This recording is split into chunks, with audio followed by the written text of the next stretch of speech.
My name is Dr. Yochai Birnbaum. Good afternoon. I'm from Baylor College of Medicine, Houston, Texas.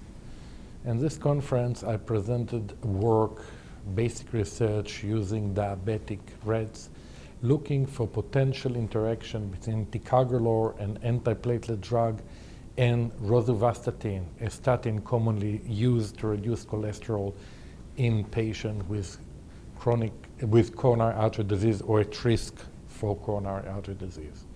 The original Plato trial, a clinical trial that compared ticagrelor and Plavix, clopidogrel, in patients with acute coronary syndrome, showed that there was a positive interaction between the use of lipid-lowering agents at the beginning of the study and the effect of ticagrelor. The magnitude of the effect was higher, significantly higher, in patients that were on lipid-lowering agent.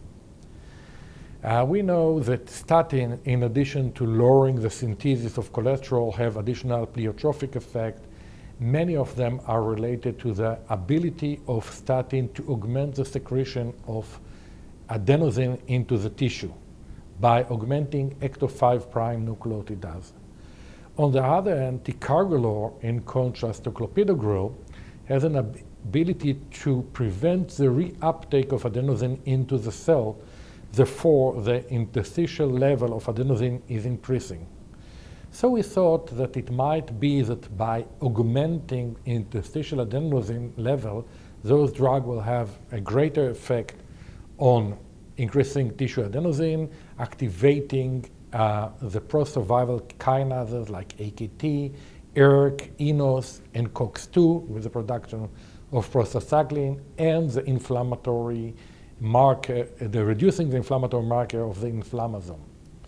So this time we use rats with type 2 diabetes, ZDF rats, and that they were treated for 3 days in equivalent doses of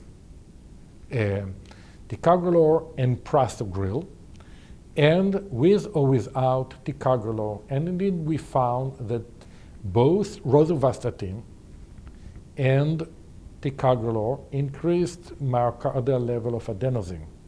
Prasugrel had no effect.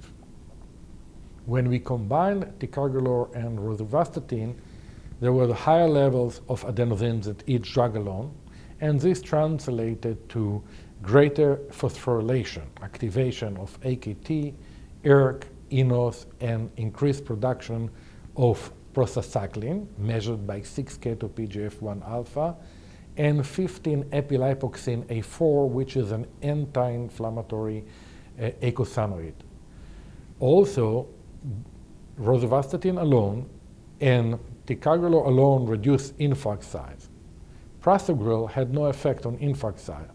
The combination of ticagrelor and rosuvastatin reached a smaller infarct size than each of the drug alone. And all of those effects that I mentioned were blocked by an adenosine receptor blocker that was given 15 minutes before coronary artery occlusion. So in conclusion, we are now explaining the interaction between statin and ticagrelor that are mediated by two different pathway to increase a tissue adenosine level, activation of the adenosine receptor, and therefore the anti-inflammatory and protective effect.